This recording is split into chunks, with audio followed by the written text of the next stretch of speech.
మనస్య మహాబలః రాజాజైత సుగ్రీవో రాఘవేనాభిపాలితః. అవనతవదనయై బాలైన ఆ సీతాదేవి కన్నీరు మున్నీరుగా కారుస్తూ పిచ్చిదానిలా త్రాగిన దానిలా శ్రమ దూరం కావడానికి నేల మీద దొర్లి ఆడగుర్రపు పిల్లల భూమిపై పొర్లుతూ నా నాథుడు అసావధానుడు కావడం వల్లనే కాబోలు మరలి రాలేదు.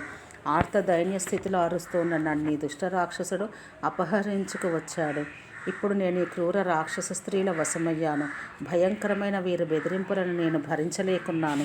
నా నాథుని గురించి యోచిస్తూ నేను ఈ దుఃఖాన్ని భరించలేకున్నాను. మహారథుడైన నా ప్రభువును విడనాడి నేను ఎందుకు బతకాలి?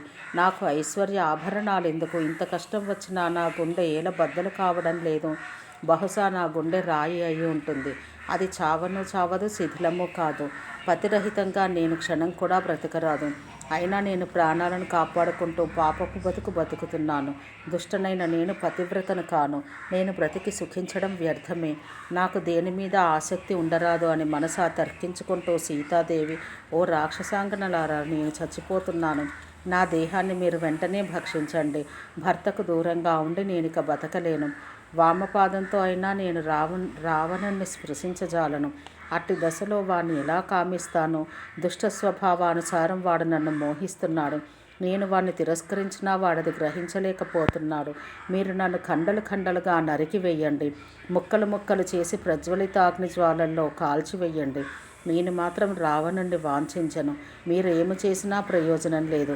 సర్వ సద్గుణ సంపన్నుడు, ప్రాజ్ఞుడు, కృతజ్ఞుడు, దయాసాగరుడు, సదాచార పరాయణుడు అయిన ఆ నా ప్రభువు రామచంద్రుడు దురదృష్టనైన నన్ను స్మరించలేదనుకుంటున్నాను.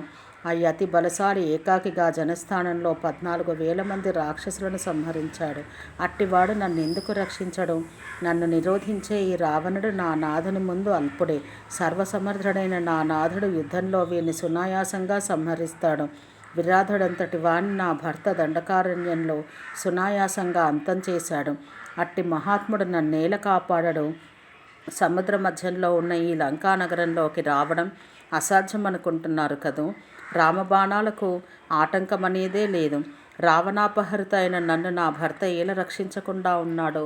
కారణం ఏమిటో నేను ఇక్కడ ఉన్నట్టు అతడు ఎరుగడు కాబోలు. ఈ విషయం లక్ష్మణుని ఊహకు కూడా అందలేదు. నేను ఇక్కడున్న సంగతి తెలిసిన మరుక్షణంలో వారు రావణుణ్ణి అంతం చేసి తీరుతారు.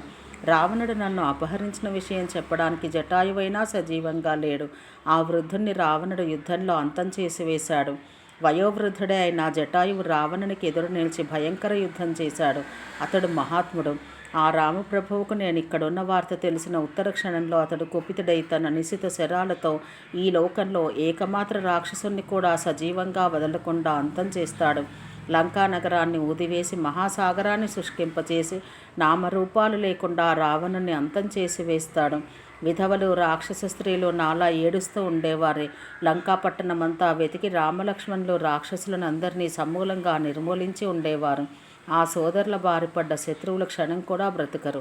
శీఘ్రకాలంలోనే ఈ లంకాపట్టణం వీధులలో చితాధూపంతో గృధ్ర వాయసాలతో నిండి శ్మశానంలా అయిపోతుంది. విధిగా అచిరకాలంలో నా కోరిక నెరవేరుతుంది. రాక్షసులందరూ నశించిపోతారు. ఇందుకు మీ పాపకర్మయే కారణం. ఫలితంగా ఇప్పుడే లంకలో అశుభ నిమిత్తాలు గోచరమవుతున్నాయి. అనతి కాలంలోనే లంకానగరమంతా సర్వనాశనమైపోతుంది. పాపి నీచుడు అయిన రావణుడు అంతం కావడంతో భర్త పోయిన విధవలా ఈ లంకానగరం తయారవుతుంది.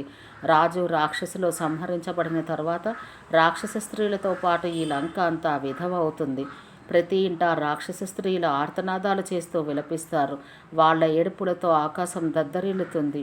ఈ రాక్షసుడు నన్ను అపహరించి ఇక్కడుంచాడు అన్న వార్త నా భర్తకు తెలిసిన వెంటనే రామబాణాలకు ఈ లంక భస్మమైపోతుంది. కారు చీకట్లు కమ్ముకోవడంతో రాక్షస వీరులందరూ నాశనం కావడంతో ఇక్కడ ప్రభలన్నీ దూరమైపోతాయి. నీచ క్రూర రావణుడు నాకు పెట్టిన 2 నెలల కాలం గడిచిపోసాగింది. ఈ రక్కసులు ఎట్టి పాపకార్యానికైనా వెన్నుతిరగరు. ధర్మాధర్మ కార్యాకార్య విచక్షణ లేకుండా వీరు ప్రవర్తిస్తారు. ఇక మహోత్పాతం ఏర్పడుతుంది. నరమాంస భక్షకులైన వీరు రావణ ప్రేరణతో వాని ప్రాతకాల భోజనార్థం నన్ను చంపివేస్తారు. అట్టి భర్తనెడబాసిన నేను చేయగలిగినది ఏమున్నది?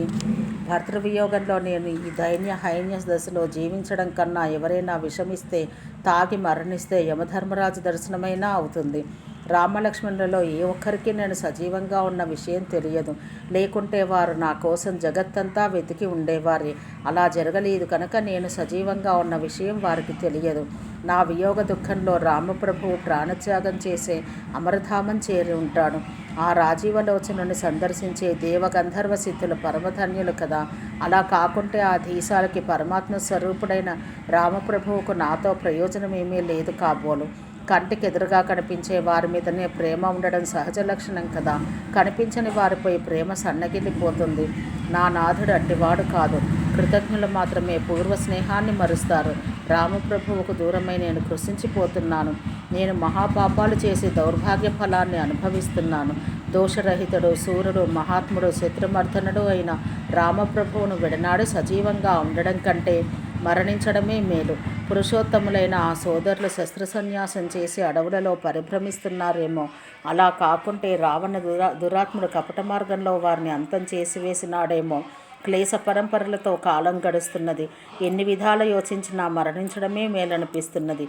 ఇంత దారుణ దురవస్థలో ఉన్నా నాకు చావు రాకుండా ఉంది. పాపరహితులు మహానుభావులైన మహర్షులకు ప్రియాప్రియాలన్నవి ఉండవు. సుఖదుఖాలన్నవి వారికి సమానాలు. సుఖదుఖాలన్నవి దేహాభిమానం వల్ల ఏర్పడతాయి. దేహాభిమాన వర్జితులై ధన్యులై మహాత్ములైన మహర్షులకు ప్రణమిల్లుతున్నాను. పరమ ప్రేమ పాత్రుడై విదితాత్ముడైన రామప్రభువును విడనాడి నేను ఈ దుష్ట రావణునికి చిక్కినాను. ఇక నేను ప్రాణపరిత్యాగం చేస్తాను అంది జానకీదేవి. ఓం శాంతి శాంతి శాంతి.